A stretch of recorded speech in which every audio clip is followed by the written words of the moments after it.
Han llegado los griegos a esta hermosa bahía de Ixtapas y Guatanejo, Guerrero. O bueno, ha llegado su Partenón. Esta impresionante construcción ha sido inspirada en el Partenón de Atenas.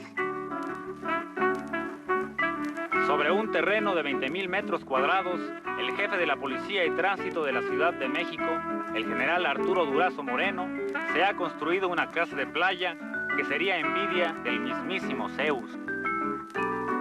La construcción de este gran monumento se ha llevado más de 6 años. Este enorme portón de hierro forjado es una réplica exacta del castillo de Chapultepec. Mide 10 metros de alto y 20 de ancho. Los dioses del Olimpo habitan en esta mansión: Zeus, Neptuno, Apolo, Afrodita. Las estatuas de mármol fueron esculpidas por la mano del maestro Octavio Ponzanelli. Con su Partenón, el general Durazo le ha construido un impresionante altar al dios Pan. Esta imponente escultura, ubicada en el espacio central, está rodeada de columnas dóricas que miden 10 metros de altura. El general Arturo Durazo Moreno ha convertido esta playa en un verdadero acrópolis, ya que ahora tiene su propio Partenón. Fue el Partenón el inmueble que mayor polémica causó. López Portillo quedó tan impresionado que le encargó le construyera una mansión. En respuesta, Durazo mandó elaborar la famosa casa de la Colina del Perro Negro, que ya terminada, resultó más fastuosa que el Partenón de Zihuatanejo, Guerrero. Fueron estas construcciones los escenarios perfectos para realizar fastuosas fiestas que en muchas ocasiones, según afirma José González en Lo Negro del Negro, terminaban en orgías, pero también donde conoció a reconocidos miembros de la farándula mexicana, entre ellos a Luis Rey, padre de Luis Miguel, a quien más tarde apadrinó en su carrera, siendo su primer escenario la boda de la hija del presidente, Paulina López Portillo.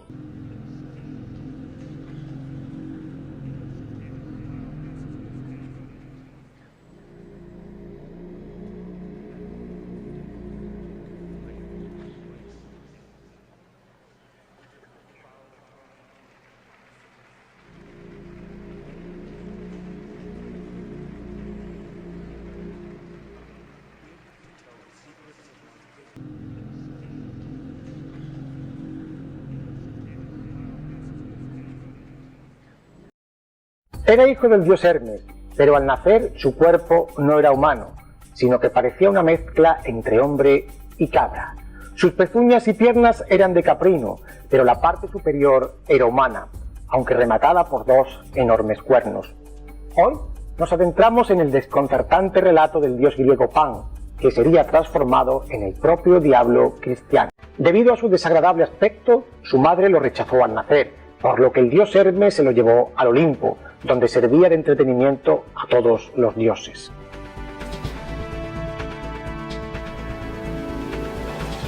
Cuando creció, se instaló en una gruta del Parnaso, acompañado de ninfas que le proporcionaban lujuria y placer.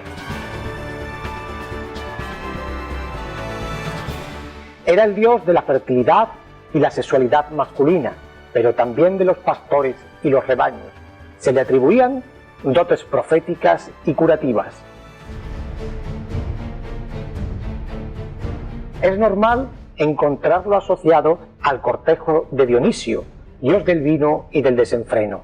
Se le atribuyen hijos tales como el desenfrenado Sileno o los 12 panes.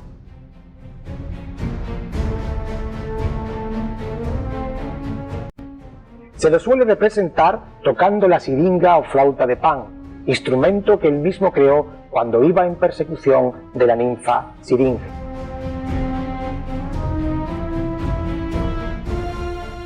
Esta, asustada porque iba a ser violada por el dios, pidió ayuda a las ninfas del río Ladón, que la convirtieron en cañaveral, del que comenzaron a surgir, movidos por los vientos, suspiros quejumbrosos y dulces. Al ver aquello, Pan recogió varias cañas y las unió con cera, creando aquel maravilloso instrumento que llevaría siempre consigo para comunicarse con su amada. La imagen de Pan era asociada con la sexualidad desmedida, su desmedido interés por espiar a las ninfas cuando estaban desnudas, pero también con lo temeroso e iracundo, pues hay quien dice que la palabra pánico vendría de Pan. Corría el rumor de que si se lo despertaba de la siesta, el peligro de muerte era evidente.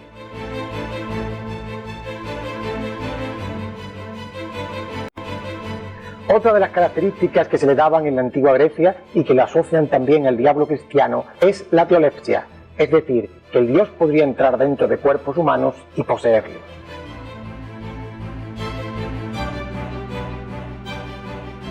Se le rindió culto por gran parte de Grecia, desde Atenas, lugar en el que se realizaban las fiestas de las carreras de antorcha en su honor, hasta Licosura, donde disponía de oráculo propio. Con la llegada del cristianismo, la iconografía del dios Pan fue poco a poco asociada al diablo, seguramente por su carácter desenfrenado, fiero y lujurioso, antítesis de la moral cristiana. Así, el diablo cristiano tomó la representación de la figura de Pan, asociándosele los cuernos, la barba y la apariencia de cabra, de ahí que al diablo se lo represente como el gran cabrón o el macho cabrío.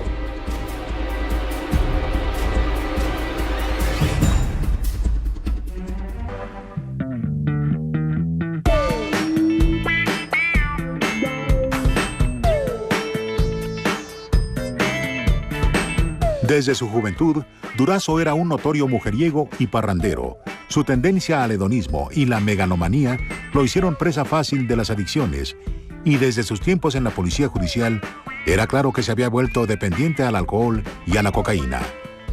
Cuando estuvo arriba, empezó a tomar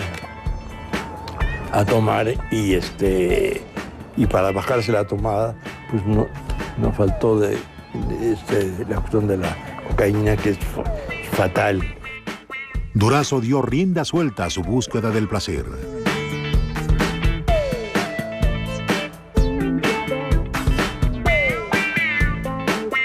Frecuentaba todo tipo de centros nocturnos y burdeles, y era famoso por sus generosas propinas para meseros y damas de compañía. Acudía también a las fiestas de la farándula mexicana. Todos querían estar cerca del negro, ya sea por interés o por sincera simpatía hacia él. El señor Durazo, yo diría que en su momento fue el personaje más popular del gobierno. No había una sola persona que no presumiera ser amigo del señor Durazo. Su popularidad era tan grande que construyó el chalet de la Jusco como sede para sus fiestas privadas. Supuestamente, estas llegaban a durar fines de semana completos.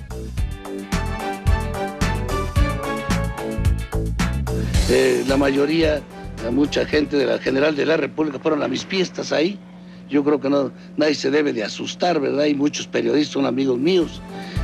Según José González, en actos públicos, después de escuchar la clave "tráeme un café con azúcar", este le preparaba su café con coñac a cualquier hora del día. Se dice que en sus viajes al extranjero viajaba con grandes dosis de cocaína para su consumo personal y como regalo para sus anfitriones. Sahagún Vaca se aseguraba de proporcionarle toda la droga que necesitara. También ante la opinión pública como un paladín de la justicia. ¿Por qué eres tan asesino, ¿Ya no tienes hijos? ¿Te gustaría que los tuyos te les hicieran lo mismo?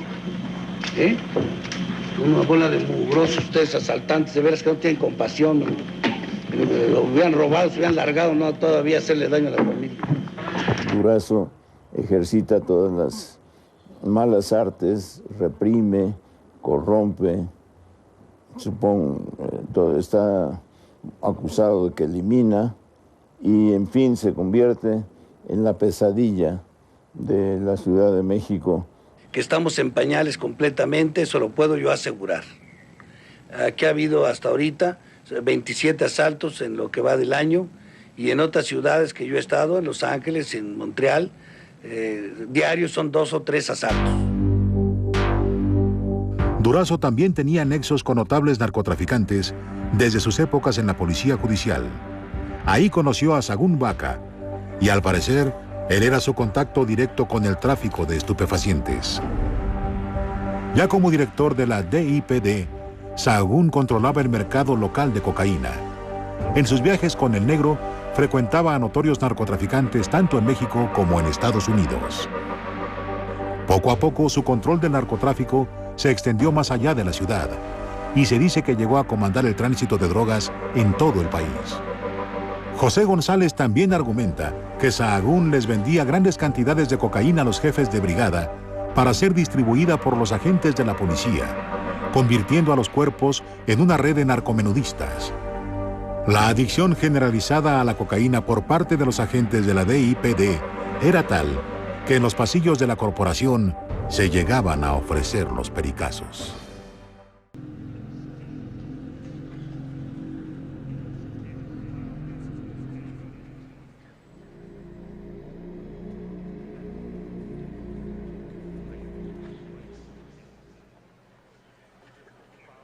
Una balacera ocurrida la tarde del 5 de mayo de 1989 en el edificio de departamentos ubicado en la calle de Río Sena, en la colonia Cuauhtémoc, puso al descubierto uno de los casos más impactantes en la historia del crimen organizado en México, que se conoció como el de los narcosatánicos. Desde el departamento número 11 de ese edificio, una mujer, Sara Aldrete, lanzó un papel escrito con un mensaje de auxilio, ya que decía se encontraba secuestrada. Cuando llegaron los policías, sin más, los recibieron a balazos. Los ocupantes del departamento se apertrecharon y 2 de ellos, presuntamente antes de ser detenidos y para no pasar años en la cárcel, prefirieron quitarse la vida, según la versión oficial. Uno de los muertos fue identificado como Alfonso de Jesús Constanzo, conocido como el Padrino o el narcosatánico de Matamoros.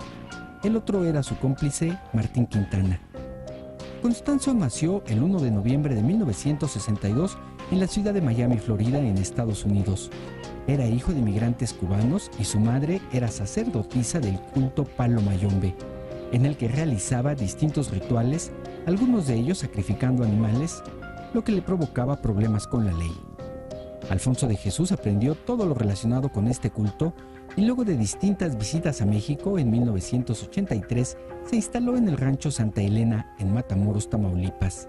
En la Ciudad de México también, en donde tenía una clientela importante.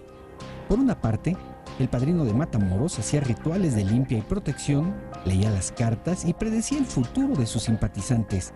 Esto le generó un prestigio entre los creyentes de estas ideas y su clientela estaba formada por importantes políticos, empresarios, gente del medio del espectáculo y policías de todos los niveles. Sin embargo, Constanzo también encabezaba a un grupo de narcotraficantes en la zona fronteriza de Matamoros, a quienes les generaba un halo de protección, decía, con sus rituales sangrientos. Sus cómplices, tras ser detenidos, afirmaron que se sentían tan protegidos por los trabajos del santero que estaban seguros que las balas de sus contrincantes o de la policía no les podían hacer daño. Al hacer un operativo en el rancho Santa Elena, las autoridades se asombraron de lo que encontraron en el lugar. Eran los restos de 14 personas que habían sido sometidos a rituales satánicos. Algunas versiones indicaron que Alfonso de Jesús Constanzo abría el pecho de sus víctimas para sacarles y comer su corazón, lo que el sacrificado alcanzaba a ver con su último soplo de vida. Sus cómplices narraron que las columnas vertebrales de los sacrificados eran usadas como collar por parte del Padrino. Las investigaciones establecieron que Sara Aldrete, la mujer que había pedido auxilio en el departamento de la colonia Cuauhtémoc, también había sido cómplice de esos rituales, por lo que actualmente permanece en prisión. También se aseguró que el Padrino de Matamoros, Alfonso de Jesús Constanzo, no se suicidó, sino que la orden fue eliminarlo para que no se supiera nunca la larga lista de gente importante que acudía a él para recibir sus rituales de protección de santería. Esa versión quedó en el archivo muerto, informó David Vicenteño. Hoy la policía está realizando una búsqueda en México, Florida y Texas para localizar al líder de una cadena de narcotraficantes ligada por lo menos a una docena de asesinatos satánicos en México. La policía también busca a una mujer que sería, según el fiscal a cargo de Texas, la bruja de la operación. En el rancho de Matamoros, México, había señales de carnicería de seres humanos por todos lados. El cobertizo era el lugar donde se llevaban a cabo las torturas. Fue aquí donde, según las autoridades, 14 personas fueron mutiladas durante un periodo de 9 meses, incluido el estudiante de medicina de la Universidad de Texas, Mark Kilroy, de 21 años, cuyas piernas fueron cortadas a la altura de las rodillas. También le cortaron la cabeza y cocinaron parte del cuerpo. El miércoles, las autoridades mexicanas hicieron desfilar a los 4 hombres acusados de los crímenes. Uno de ellos es de los Estados Unidos.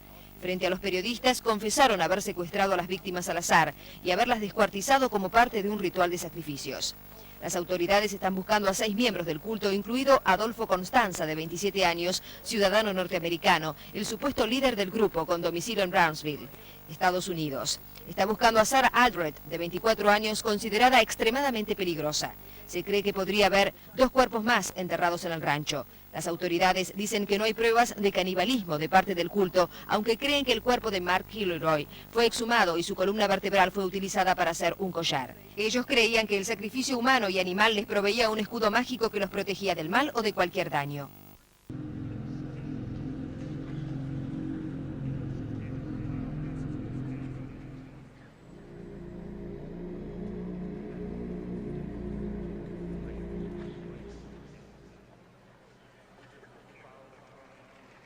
Los Wikileaks ayudaron a cambiar el curso de una elección. Si no sabes qué son, de manera brevísima te lo explico. Es una organización sin fines de lucro que tiene en su poder un montón de correos electrónicos, amén de otra información vital proveniente de diversos servicios de inteligencia de los Estados Unidos. Se cree ampliamente que fue gracias a los Wikileaks que un candidato tan poco ortodoxo como Donald Trump pudo ganar las elecciones, dada toda la información perjudicial sobre los Clinton que llegaba literalmente a diario. Y un episodio de toda esta información en formato de correos electrónicos es especialmente horroroso e inmundo. Y de probarse como cierto, se trataría quizá del caso de degradación moral más grande en la historia de Occidente. Por ejemplo, en enormes cadenas de comida rápida muy, pero muy asociadas a la campaña de Clinton, se encontraban cosas sospechosas. El peor ejemplo es el de la cadena Besta Pizza, quienes hasta hace 2 meses tenían este logo. Míralo bien. Te enseño ahora una fotocaptura sacada de la mismísima página del FBI en el que advierte a la gente para que sepan identificar los logotipos con los que se identifican a grupos pedófilos. Esto es apenas un abreboca de lo que viene.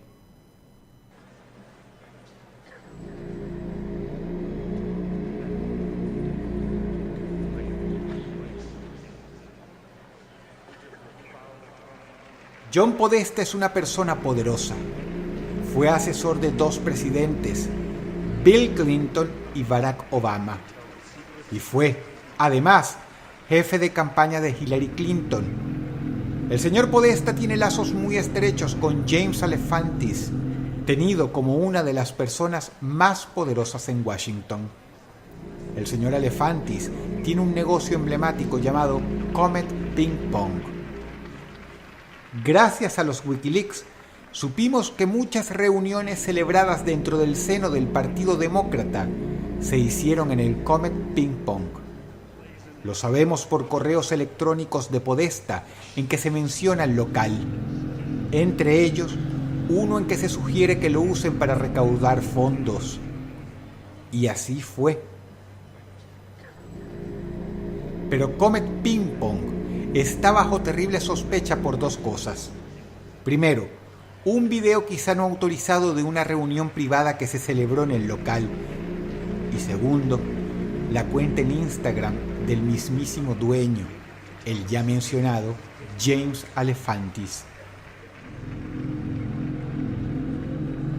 El señor Alefantis ha puesto fotografías como estas, y algunas tienen comentarios que no tienen sentido, y quizás sea coincidencia, pero pasa que si sabes cuál es el lenguaje en código de los pedófilos, no solo los comentarios cobran sentido, sino que además ponen los pelos de punta.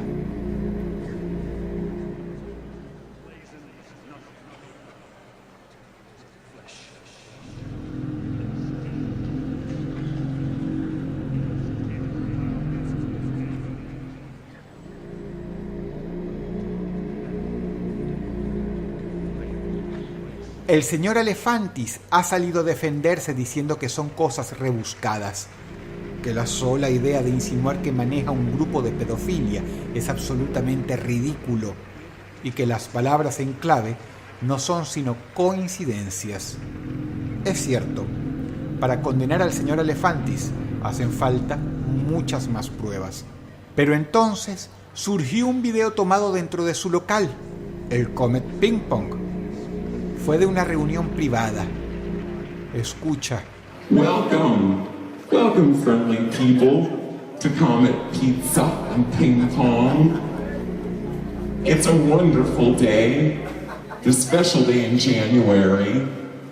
It is the day of the birth of our Lord.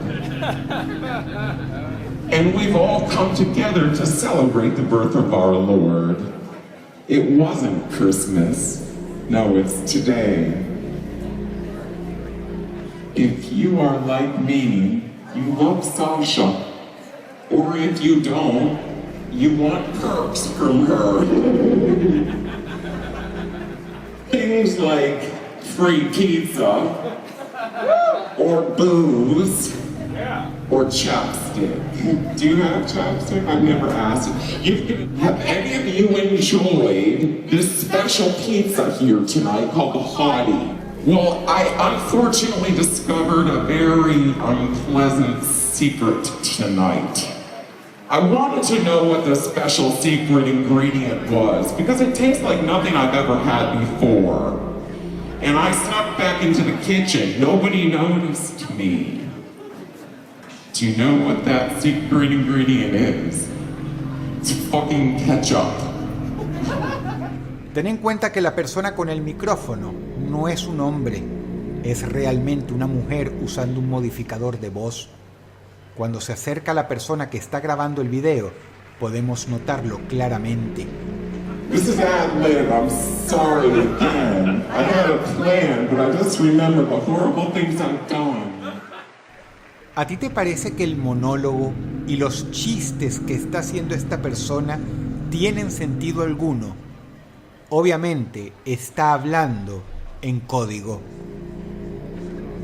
Y entonces están estas fotografías tomadas desde una de las propiedades de John Podesta, que vuelven a encauzar la espiral de sospechas en contra no solo suya, sino de sus allegados. Estas pinturas son de Biljana Djurdjevic, la artista preferida del señor Podesta. Ojo, no hay que ser tampoco estúpidos. La señora Djurdjevic tiene todo el derecho de pintar esto bajo el significado que su musa encuentre mejor.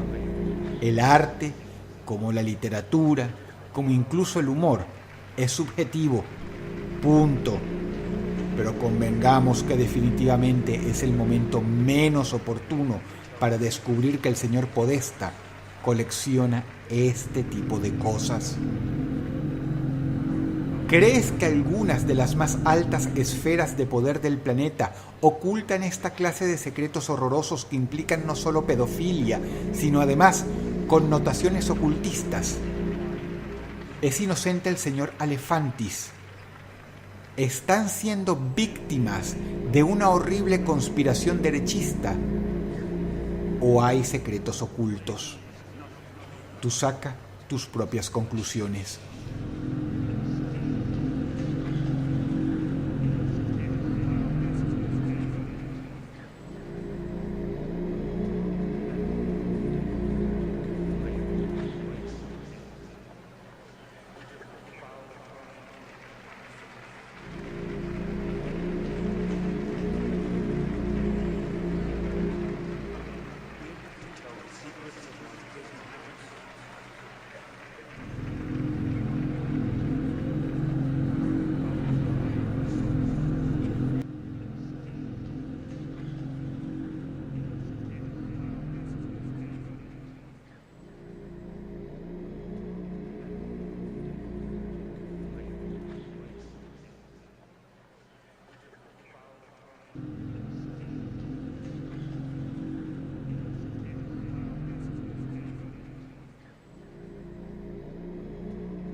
Asak